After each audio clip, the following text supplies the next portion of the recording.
সে একজন দৃষ্টি প্রতিবন্ধী মানুষ, তার চোখের আলো নেই।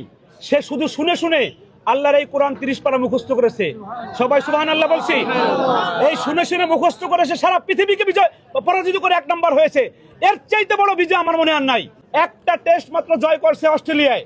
মাননীয় প্রধানমন্ত্রী ভিডিও কলে কথা বলেছেন প্লেয়ারদের সঙ্গে, কিন্তু দুঃখজনক আমরা এরকম বিশ্বজয় করার পরেও আমাদের কাছে সরকারের কাছ থেকে কোনো ফোন বা কোনো ধরনের কোনো কিছু যায় নাই। কমপক্ষে 50টা গাড়ি ভরে মুসলিম জনতা আজকে এখানে এসেছে। হাজার হাজার মানুষ আমাদের আজকে এয়ারপোর্ট আজকে লোকে লোকারণ্য হয়ে গেছে কোরআনের ভালোবাসায়। এটাই আমাদের সংবর্ধনা। কোনো খেলায় বা কোনো প্রতিযোগিতায় বাংলাদেশ এরকম একসাথে 4টা বিশ্বজয় একসাথে হয়েছে কিনা আমার জানা নাই। আমরা মানুষের মুসলমানদের হৃৎপিণ্ড বাইতুল্লাহ, এই বাইতুল্লাহর মধ্যে 133 দেশ একত্রিত হয়েছিল।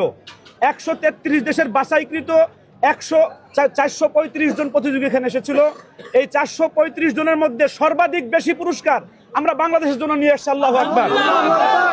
আমি দাবি জানাতে চাই, আমি দেখেছি মিডিয়ার মাধ্যমে যে মাননীয় প্রধানমন্ত্রী মাত্র 1 সপ্তাহ আগে একটা টেস্ট মাত্র জয় করছে অস্ট্রেলিয়ায়।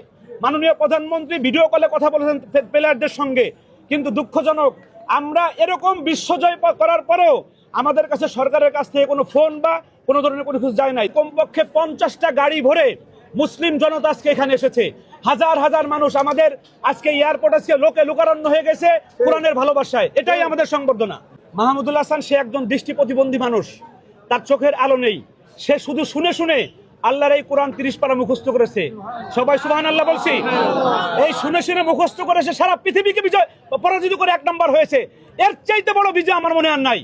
আর আমাদের নুরুদ্দিন জাকারিয়া, সে বিগত 7 বছর একাধারে সে এই হারামে যাওয়ার পর থেকে সে প্রতিদিন রোজা রেখেছে। তার বাবা আমাদের মাদ্রাসার 5 থেকে 700 ছাত্র একাধারে প্রতিদিন রোজা রেখেছে। আর সে প্রতিদিন কমপক্ষে 17 ঘন্টা, বিগত 7 বছর 17 ঘন্টা এই কোরআন নিয়ে মেহনত করেছে। এই মেহনত করার কারণে কোরআন তাকে আজকে সম্মানিত করেছে।